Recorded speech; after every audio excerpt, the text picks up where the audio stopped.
May have some stragglers, but we'll get started. So good afternoon, everyone. I'm Alexandra Dom, the Deputy Commissioner for DECD. And yeah, we can flip to that next slide page. Thank you. Today we have a great program with Pullman and Comley, a great partner for the state and expert on the topic of opportunity zones. And we're going to talk today specifically about the comparison of opportunity zone investing and 1031 investing. So we're really honing in on, this would be an ideal webinar for someone who's actually considering which one of those methods should I use, which one of those mechanisms I should say. And so we will go into some of the details of each of those investing methods individually, and then there'll also be a lot of focus on comparing the two. So if you're interested in either one, great, you'll have some info here. And if you're interested in deciding between the two, this is the perfect webinar for you. So we will be hearing from an expert on either side, a 1031 expert and an opportunity zone expert, both at Pullman and Comley.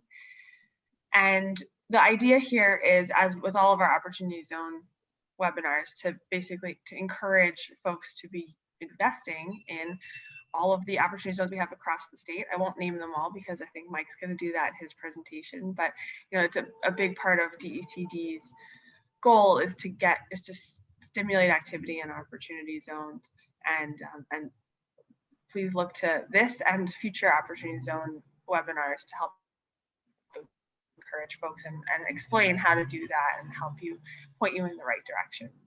On the screen in front of you is a little bit about DECD's mission and stimulating the economy, obviously, developing the community, obviously, with the lens of equity, efficiency, and investment. I won't read the whole slide to you, but opportunity zones are a big part of our mission and our approach to achieving our mission. So with that, I'm going to introduce our speakers today. Next slide. Two next slides, I think, actually. Yeah, we'll skip this one. That's just about our opportunity zone website. And then introducing Rob Morris, who is a partner at Pullman and Comley, and he runs their tax section for the organization and finance department.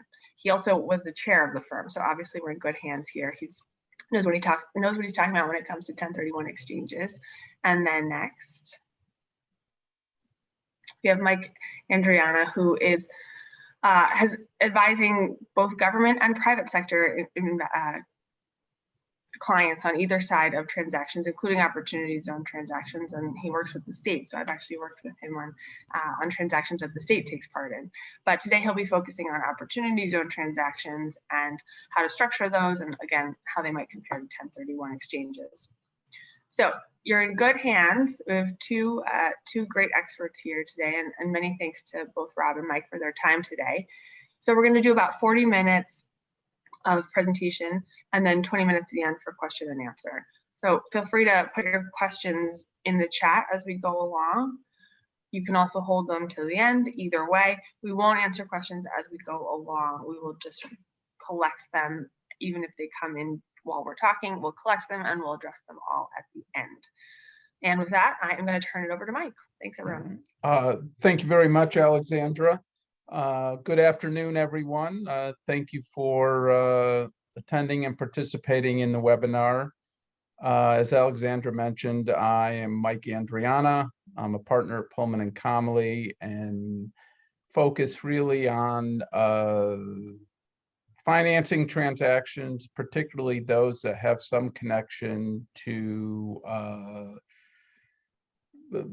public entities, be it municipalities, the state, different agencies, things like that. So I am going to give you today kind of a brief high-level overview of the Opportunity Zone program. I think our assumption is that most of, hopefully, if not all, but most of the participants on this webinar are somewhat familiar with kind of the basic rules of the Opportunity Zone program. So the idea here is to kind of give a high-level view, and then once Rob talks about 1031 exchanges really start focusing on kind of the differences, distinctions, maybe advantages, disadvantages of the two programs. So in talking about opportunity zones, obviously when they originally came out back in 2017, the whole idea was to encourage private capital investment and job creation in economically distressed communities. I would say, kind of as a personal side, that so far the program's been fairly successful. I think what we've seen in certain instances is some of the originally created opportunity zones maybe weren't as economically distressed as the drafters were intending, but things are moving along. Second point is obviously opportunity zones are specific geographic tracts, census tracts, so that your investments can only occur within these specified census tracts. So where the investment occurs is limited. It has to be one of the designated census tracts that is an opportunity zone. And these opportunity zones do exist in all 50 states, District of Columbia, as well as 5 different US territories. If you can go to the next slide.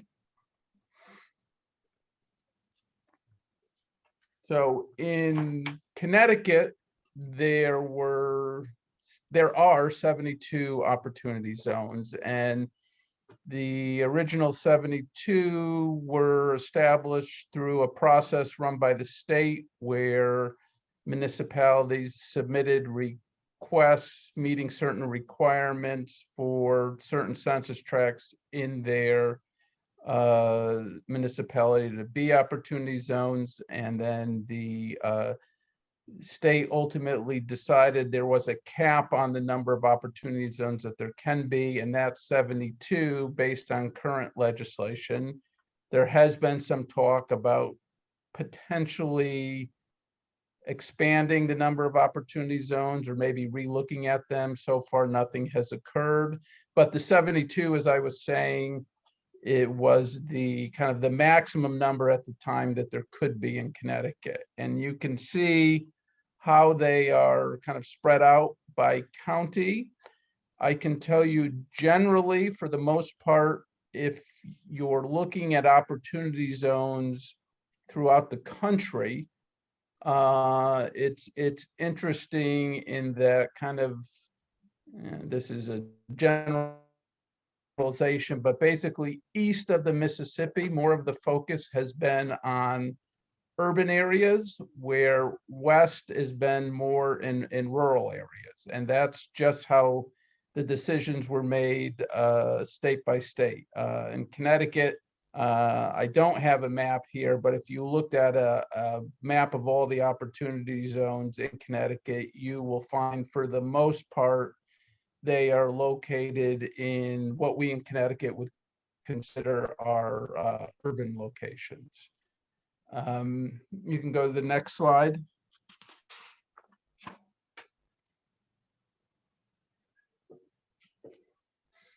So hopefully, as you know, there are kind of 3 significant tax benefits that the Opportunity Zone program provides. It is a program that is based on investing capital gains, and those can be capital gains that are generated from almost any type of triggering event. It does not have to be capital gains resulting from the sale of real estate. It can be from the sale of stock, the sale of art, I guess now, even though I still don't understand it, cryptocurrency. So anytime you have a capital gain, short-term, long-term, you have the potential to invest that capital gain through a qualified opportunity fund that will be eventually deployed into an opportunity zone and take advantage of these three significant tax benefits, or as I could say right now, maybe 2.5 tax benefits. The first is once you take your capital gains and you invest it in a qualified opportunity fund and all of the rules are followed, and we're not really going to get into the details of the rule today, your capital gain, the tax on that is deferred through December 1, 2026. So basically right now you're looking at roughly a 5-year deferral of that capital gains tax. The second benefit is that a portion of that tax can be forgiven. If you take your capital gain and invest it in the qualified opportunity fund, and it is in there for you get a 10% increase in the basis of your investment, which basically gives you a 10% break on the capital gains tax that you would owe in December of 2026. So following kind of the dates, right now, under the current legislation, that benefit, the 10-year kind of tax break ends at the end of this year. And there was in the original legislation also an additional 5% tax break if you had the investment in a qualified opportunity fund for 7 years or more. So that we have, again, under the current legislation, kind of passed the 7-year test. So if you're investing capital gains now, you're not going to make it to 7 years by the end of 2026. I will tell you that there is some talk in Congress about changing the opportunity zone legislation to either extend that deferral, and there is legislation out to 2028, which could give you the benefit of both the 5 and 7 year, or potentially making the 5 and 7 year hold period requirements kind of a rolling requirement based on when you make your investment. Again, that's being talked about. There's some proposed legislation, but from last I heard, there's nothing that's very serious or very close at this point in time.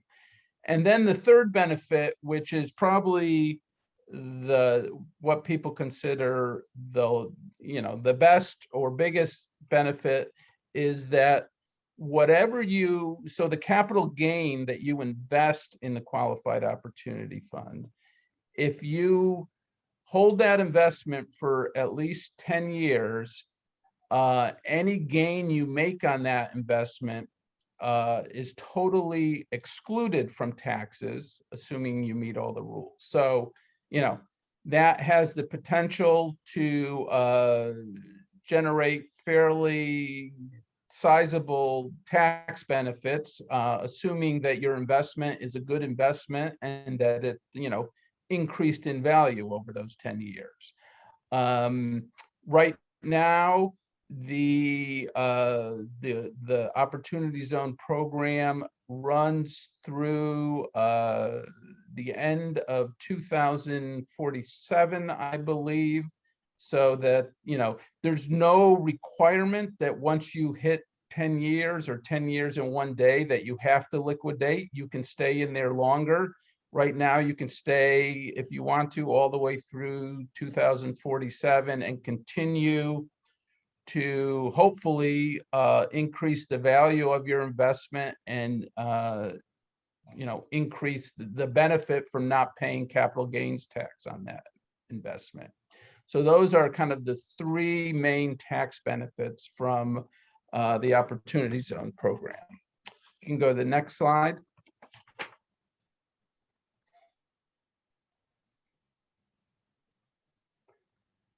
Okay, as I mentioned before, and again with the legislation coming around in 2017, we're talking here about capital gains that have occurred since 2017. I'm not going to get into this, but this is important to understand that it is a sale to an unrelated person. So you have to be careful about those rules. You can't have a structure where you own a piece of real estate and say you sell it to a child and try to take advantage of that for the opportunity zones. There are fairly a good set of rules as far as what is an unrelated person. Important to understand, though, this is one program where there's no limit on the amount of capital gains that you can invest in a qualified opportunity fund. There is no cap.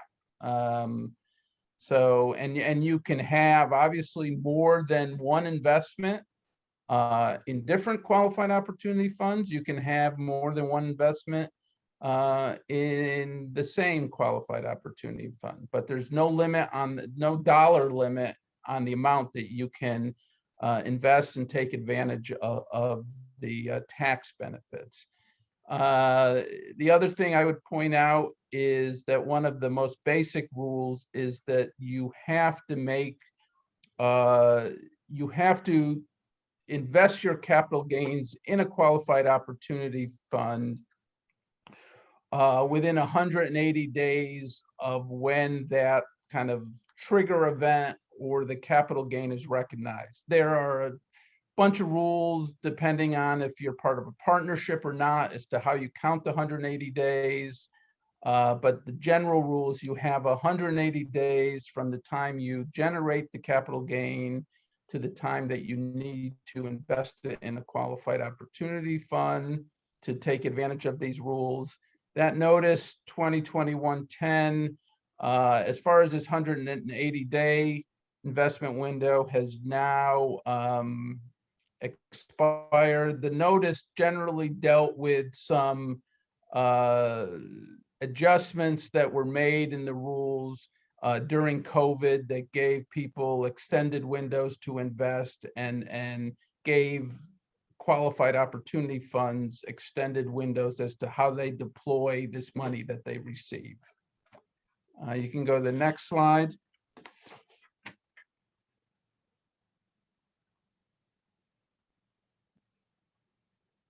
Okay, so this is just a very simple example of kind of what I just went through, the basic rules. Basically, this is, and I'm not going to read through this, but it's how you can take $1 million of capital gain from the sale of the stock, kind of the general dates as to what you would need to do in order to take advantage, what happens on December 31st, 2026, and then what happens if you hold that investment for more than 10 years and you're fortunate enough to generate a sizable gain from that investment. So this is just something that, I think kind of takes all the rules and simplifies it by putting it in an example. You can go to the next slide.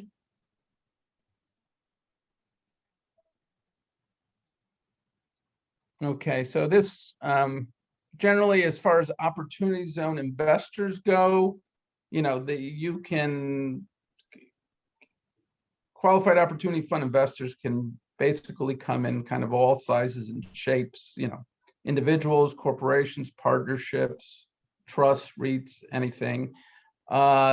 Important here is that your investment in the qualified opportunity fund must be an equity interest. You must hold an equity interest. Making loans into the qualified opportunity fund does not qualify. It needs to be an equity interest. So either you're owning stock in the qualified opportunity fund and or a partnership or an LLC interest, a partnership interest or an LLC interest.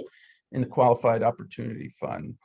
And this next thing is probably a little too detailed. We can move on to the next slide here.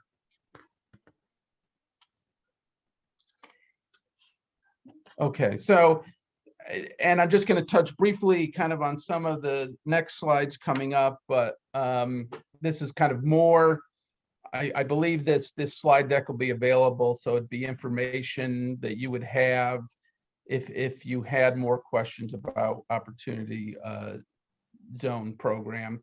But the Qualified Opportunity Fund, and I think I have found in talking to potential investors and individuals, the word fund is a little misleading. I think a lot of people think, oh, it's like a mutual fund or something like that. It's really a corporation or a partnership that is the fund, and it qualifies as or self-certifies as a qualified opportunity fund by sending in a one-page IRS form. Now, once you certify as a qualified opportunity fund, there are lots of rules that fund has to abide by in order to continue as a qualified opportunity fund, and for the equity investors in that fund to take advantage of the tax benefits. Again, here at this webinar, we're not going to get into all those details. Here is just kind of more an overview and focusing, kind of comparing and contrasting opportunity zones to 1031 exchanges. So we can move to the next slide.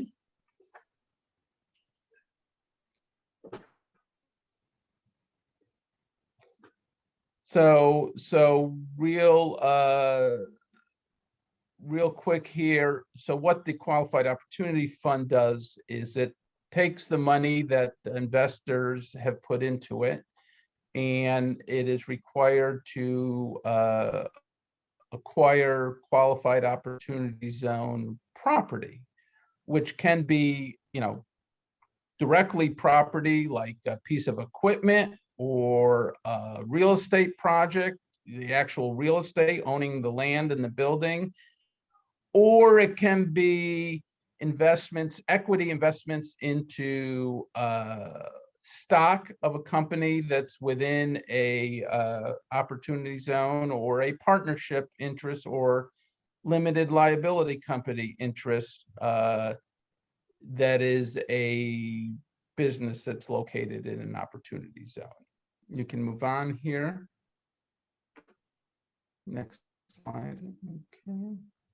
And again, I am not going to get into this. We could spend the whole hour talking about all this stuff, and that's, I don't think any of you came for that. So again, you will see in the slide deck kind of the outline of what constitutes qualified opportunity zone business property, and some of the kind of requirements about original use or substantial improvement of the property. And there's also a working capital safe harbor, so that as money's invested, there's effectively a 31-month window to complete your project. It's not like you have to spend all the money on day one.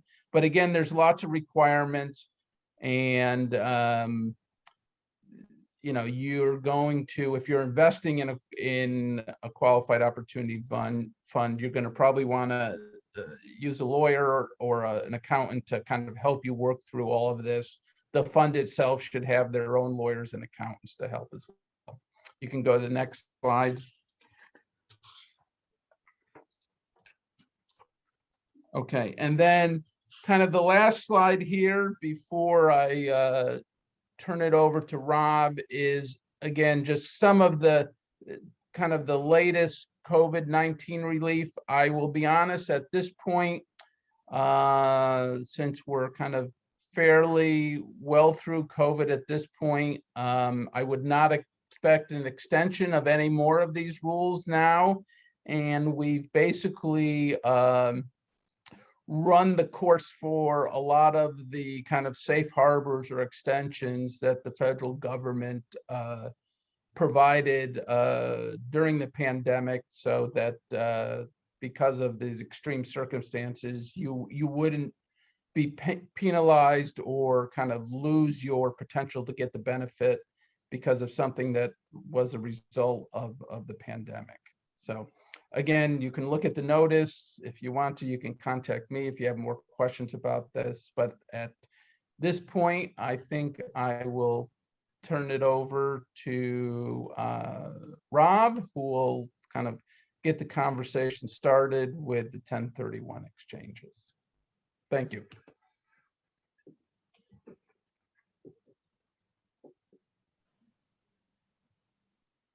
Thank you, Mike. I almost forgot to unmute. So a Section 1031 exchange really is a different animal than we were just talking about. If you own real estate and it appreciates and you want to sell the real estate, absent some exemption in the code, you're going to end up paying tax on your capital gain. So Section 1031 provides that exemption for the general rule of paying tax on that gain. And Mike was talking about where you really have an exemption from paying any tax completely, not just a deferral. I'm really talking about a deferral with 1031, is on the second investment, the new investment. So you have to have a gain for the opportunity zone investment, and you will pay tax on substantially all of that gain at a finite time. I mean, it's deferred a few years, but the time value of money today is not what it used to be. So that's not a major advantage to be able to defer that tax. The real bang for your buck with the opportunity zone is that on your new investment, you will never have to pay tax on the appreciation if it's a good investment. 1031, you sell your property. We call that the relinquished property. And it's real estate, and it must be held for productive use in a trade or business or for investment. So it does not apply to inventory. If you're a home builder, you can't use Section 1031. If you're buying your real estate to flip it, and you flip it fairly regularly, then you're a dealer in that, and it won't apply to you. But if it really is an investment, or it's held in your business, you can use Section 1031. And you have to exchange the property for like-kind property. And that's, again, property used in a trade or business or for investment. And the rules on this are very lax. So you can take a piece of property, and if you have an apartment building, you don't have to buy another apartment building. You can buy virtually any kind of real estate investment, and that will qualify for the like-kind exchange. The word held here is very important. You have to hold your property for investment or in a trade or business. And the IRS has actually litigated this a great deal. So if you, as a replacement property, if you acquire real estate and you dispose of it quickly, they will presume that you didn't intend to hold it. So you really need to be buying a piece of property that you plan on holding, keeping for quite a while to prove your intent. Now, when you look at what you're buying as real estate, it is so varied.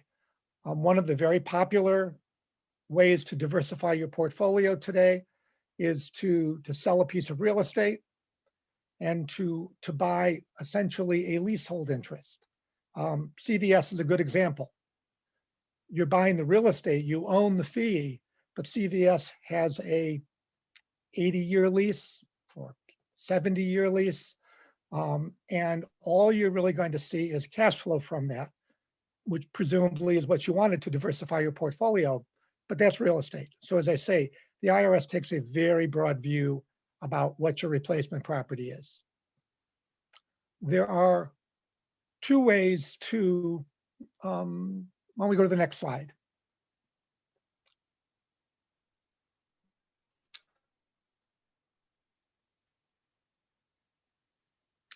And the next slide, please.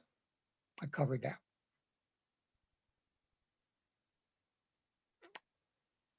So as I mentioned, you don't eliminate the tax on a 1031 exchange, you defer it. And the way that you defer it is by carrying over your basis. So if you had a $100,000 basis in the original property, it appreciates to $300,000. You reinvest the $300,000 in a new property, you still have a $100,000 basis in that property. Now, in terms of depreciation, you are not going to be able to say, I put in more money, I've got more value, and I wanted to depreciate that, because you depreciate solely based on your basis. So you lose that benefit as you go forward. You can do this many times. You can keep deferring the gain. And let's say you've done 4 or 5 like-kind exchanges, all starting from the first $100,000 investment. That's fine. The way you will eliminate the gain under today's law is when you die. If it's owned by an individual and you die owning property, the property gets a stepped up basis and it's includable in your taxable estate for estate tax purposes. As I'll get to in a minute, that is proposed to change. The way you do a Section 1031 transaction, well, you can do it one of 2 ways. You can actually exchange the property where at the closing, you sign a deed and turn it over and you get a deed to a new property. That rarely happens. Before 2017, you could have exchanges with other than real estate. And for example, if I was exchanging a piece of art, I might do that for another painting, or a coin that I held for investment for another coin. With real estate, it's really not practical to do that. So you do a non-simultaneous exchange, and you need what they call a qualified intermediary, which the title company will usually act in that capacity. And there are rules about who may be a qualified intermediary and who may not. But title company is a very simple way to do it, so that you assign the contract and the transaction closes, the money is held by the title company. If you take the money yourself, you pay tax on it. You can't control the money. So the title company holds it, and within 45 days, you must designate what you want your replacement property to be. You don't have to designate exactly what it'll be. You can say, I'm going to designate 5 or 6 properties, as long as you purchase one of them, or 2 of them, or 3 of them. You can have as many replacement properties as you want to make this work. Then that satisfies the requirements for the deferred exchange. You must close on those transactions within 180 days from the initial sale. Next slide, please.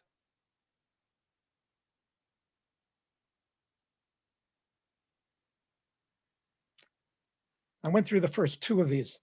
This is important to note.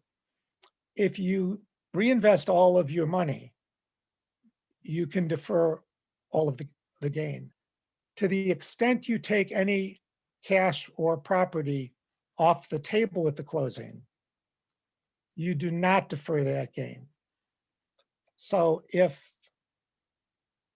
in my example, you had a $100,000 basis and you sold the property for $300,000, if you take $50,000 out of the transaction and you take that personally, you might think that you recovered part of your basis, but the 1031 rules say no. The first, in my example, $200,000 you took would all be taxable. So for every dollar you take off the table, you're paying tax. They refer to that as boot. Next slide.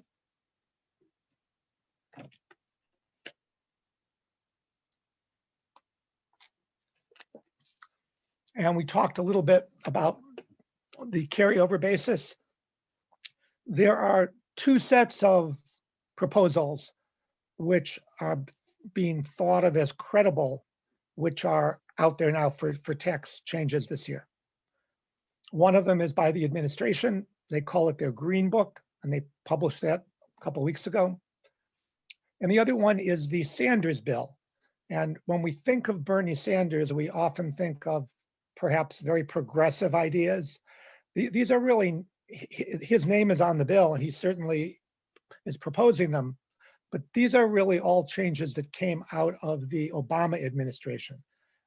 These were written up, researched, and they were ready to propose it, but they knew they couldn't pass it, so they just put it on the shelf. One possibility is that we just have carryover basis on everything. Another set of rules say that if you dispose of it in a 1031, you're limited to $500,000 in any year in gain that you can defer. So in my example, that wouldn't, as long as that was the only transaction for the year, that wouldn't be a problem. But if you add one or more zeros to it, where you bought something for $1 million and you're turning around and selling it for $3 million, you could only defer $500,000 of gain. This is a pretty popular proposal in Washington, so I would not be surprised to see this enacted. There are, just as an aside, there are other proposals which are part of the Sanders bill, which anytime you die or make a gift, it triggers the gain even though you didn't sell the property. So that is obviously a much more extreme real estate proposal. And the thinking is that if they're going to pick and choose among these and try to raise revenue somehow, this is the one which is much more likely to pass. Next slide.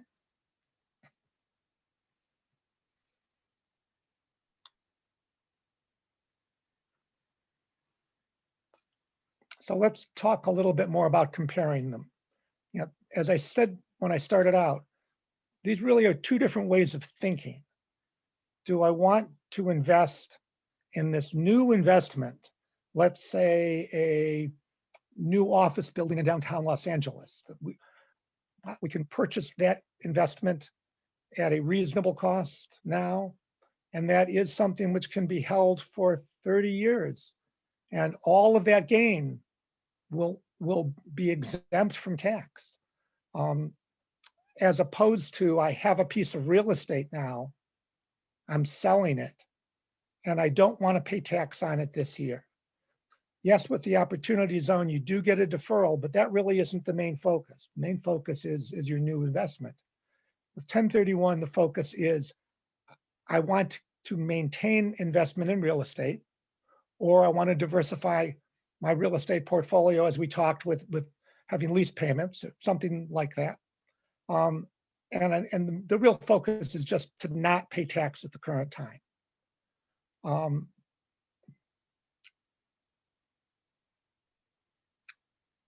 In section 1031 transactions, if you take any money, you're going to pay tax on it. In an opportunity zone transaction, you are only investing or reinvesting, depending on how you want to look at it, the gain.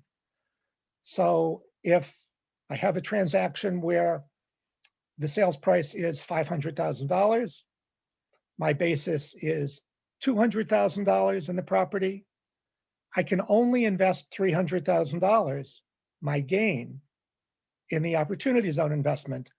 So I pocket the other $200,000. Well, in the 1031 transaction, that $200,000 would have been taxable income to me, would have been boot. So there's a large difference in immediately what happens. Next slide, please.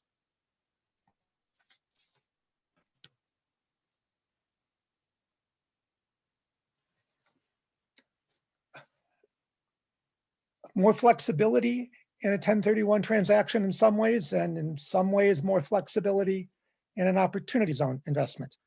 If I have a piece of property I'm selling and I want to purchase a property that's not in an opportunity zone, that's more flexible. I can do that. I may only buy real estate, but I can buy that real estate anywhere that I choose, as long as I use it in my trader business or I hold it for investment. In an opportunity zone, I don't have to buy real estate. I can buy a business. I can invest the money which is based in an opportunity zone, and a software development company, which is coming out with some entirely new product, which is going to be purchased in 10 years by Google for a huge amount. So you can think of it in a very different way than when you're doing a Section 1031 transaction. Next slide.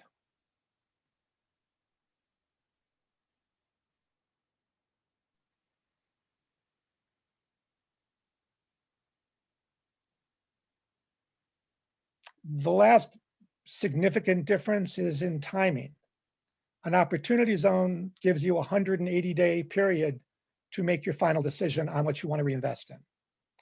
If you are doing a Section 1031 transaction, you have to know the road you want to go down pretty much in 45 days.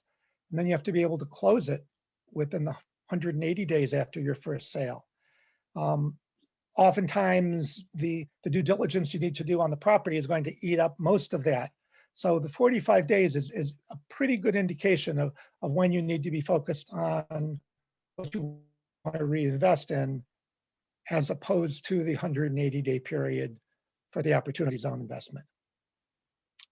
And with that, I think the formal part of this is done, and we are happy to answer questions for you. Great. Thank you, Rob. Thanks, Mike. Yes, I love the comparison section at the end there, lots to think about. So there's a couple questions in the chat and then a couple questions that came directly to me. I want to start out with a question about 1031s. Given how hot the real estate market is in Connecticut right now, there may be people out there wanting to sell property much more quickly than they intended to. They may have never planned to sell, but just it's so attractive right now to sell that they're going to maybe do a quicker turnaround than they thought.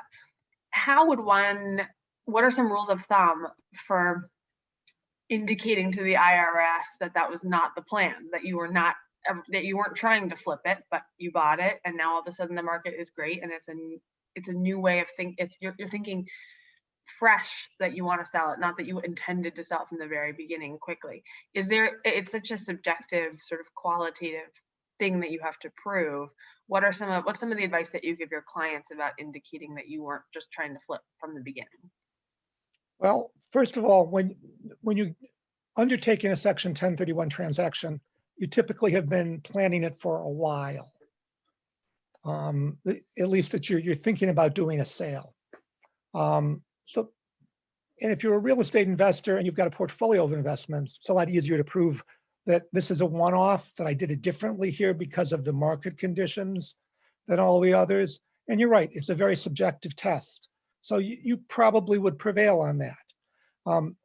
Also, who did you sell it to? If you sold it to a family member, there are different rules that come into play, because then it looks like you're really just trying to do something different than you've normally been doing in your business. But if you stay true to what your business model is, you should be fine. Great. And then there was a question, I think a great question in the chat about development. I assume that talking about real estate development. The question is, is it possible to use 1031s for development of a property? And maybe Rob, you could answer that. And then Mike, as a follow-on, can you describe how development works for opportunity zone investments, just a little bit more about that substantially improved metric that I don't think we got into too much here, but basically how would real estate development, I'm assuming largely ground up, work in either model? Well, it partly depends what you mean by development.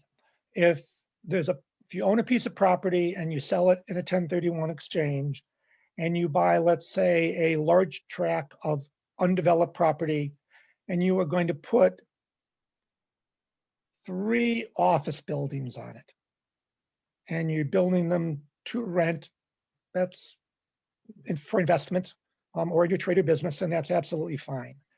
If you are going to buy that tract of land so that you can build homes and sell them, then that's inventory.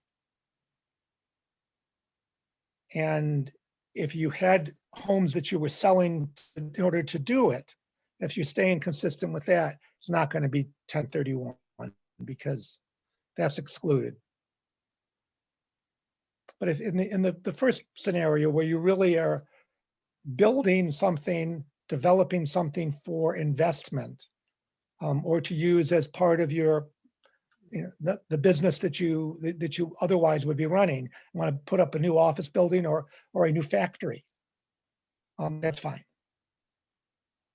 And then Mike, maybe And- how you would do that with opportunity zone funds. Right. So with opportunities zones, remember the capital gains investments going into the qualified opportunity fund, and then the qualified opportunity fund, if and it can be a single project qualified opportunity fund, if the plan was to, say build an apartment building, you look at the real estate within the opportunity zone, and is it the original use? And there's tests that are there that are determining if this is the original use. There's a vacancy test, doing this from memory, and don't quote me on this. I think it's 5 years, or that might have been even reduced lately to a shorter period. Then if the property's been vacant for that long,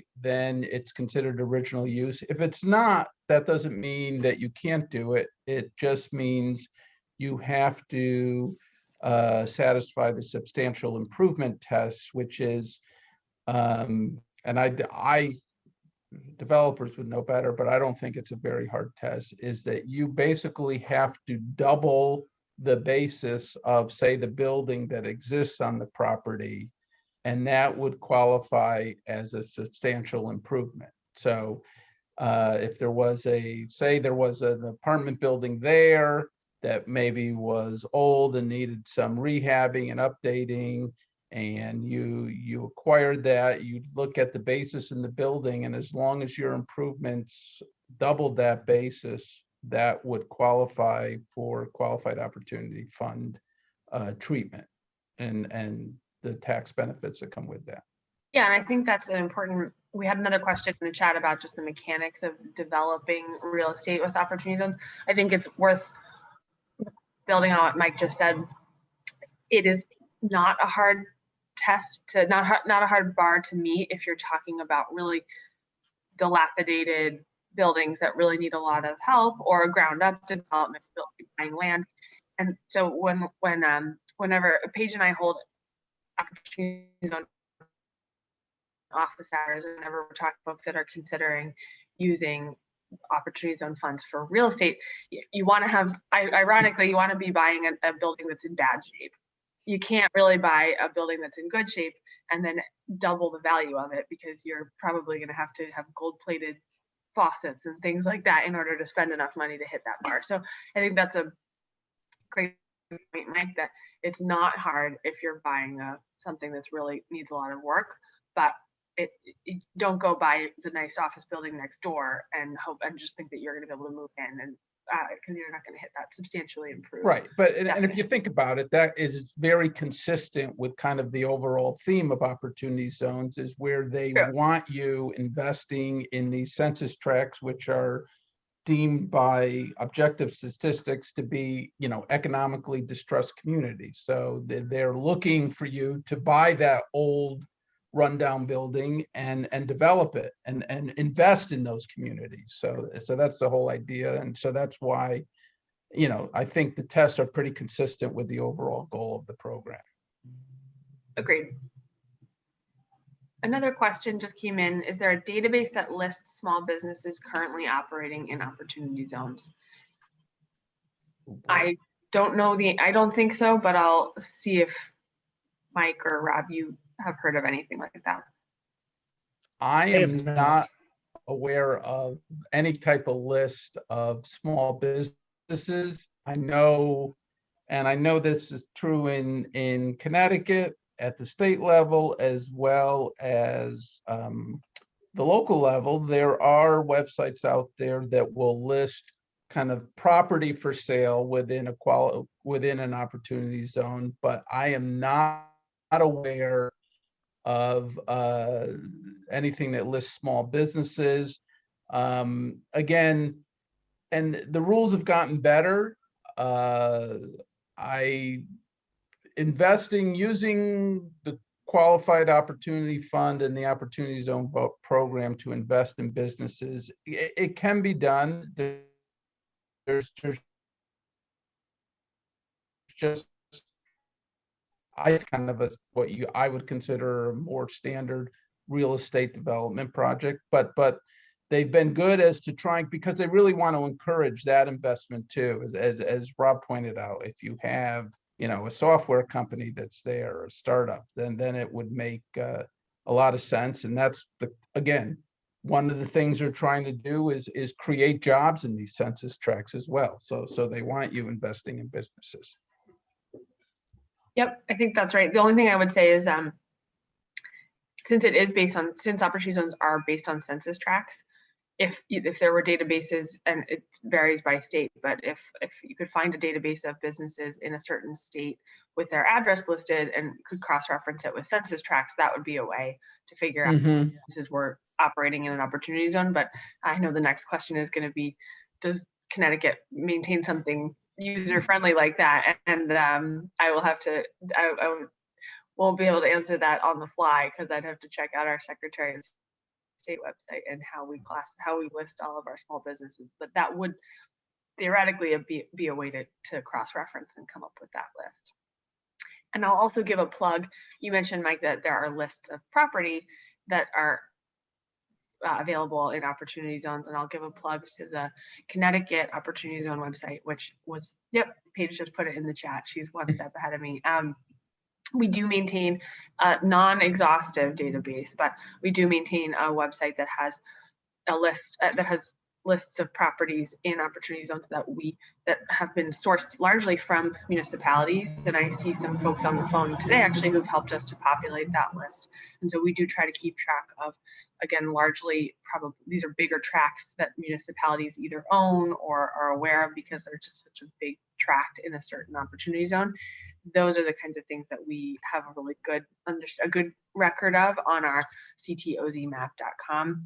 We don't track every tiny 1 acre parcel in Hartford, or that's not what the intent is. It's really the more major development opportunities in opportunity zones. I think we could do one, maybe two more questions. So one question was just talking about the relative certainty of the two different programs, I'll call them. I know, Rob, you talked about a lot of legislation out there for 1031 to modify 1031 exchange rules. If someone has property or if someone is contemplating a transaction that could use either tax mechanism, which one is more certain to be around in the next year in its current, or largely in its current iteration, and which one is riskier? All else being equal, if you can. Well, Congress has traditionally been pretty good with grandfather rules. All else being equal, and take advantage of both. In the legislation itself, I didn't see a grandfather rule for the 1031, but I'm sure it'll be there. So that if there's a binding contract to sell a piece of property, and you've already got a contract with the qualified intermediary, for a 1031 structure. I've got to believe that, that's going to be protected. And so, bless you. So I think that's pretty safe at this point. If you're planning and you don't think you can get it to that point by the end of the year, or conceivably as early as October, then it could be much riskier if you've got a large gain. On the opportunity zone side, I would say particularly from an investor standpoint, I think proposed changes I see so far have been mainly kind of what I would consider investor friendly, either extending it out or being more liberal in how some of the tax benefits can be used.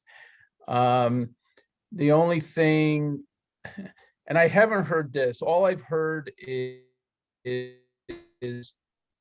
talk about creating more opportunity zones, not taking an opportunity zone that exists right now and, you know, decertifying it, so to speak, and creating something else. If that, you know, again, I would agree with Rob on something like that. If anything like that would ever happen, there would be some kind of grandfather, so that if you were invested within, at the time of your investment in opportunity zone fund, you should be able to enjoy the benefits. You know, so I don't see a lot of risk in the opportunity zones going away. Probably what's most likely to come, and what I hear most about, is when they originally came out, there was no kind of reporting requirements as far as investments made by funds. So it's all kind of done word of mouth and everything. And there is definitely a big push to have more thorough reporting requirements as far as dollars invested, jobs created, those types of things within various opportunity zone funds, opportunity zones. So that's where I would think you would see the most activity. Excellent. Well, I think we'll leave it there. Appreciate both of your expertise and time today. Hopefully it's been helpful to folks as they consider their own situation or the situation of investors in their town, depending on what angle you're coming at this from. I see a lot of economic development folks out there. So we will post these slides on our website. We will also post a recording of the webinar. And I know Rob and Mike both included their contact information and page and my contact. Follow up if anything couldn't get your question in today, or if anything comes up. And please look out for future opportunities on webinars. Thank you. Thanks, everyone. Thanks, everybody.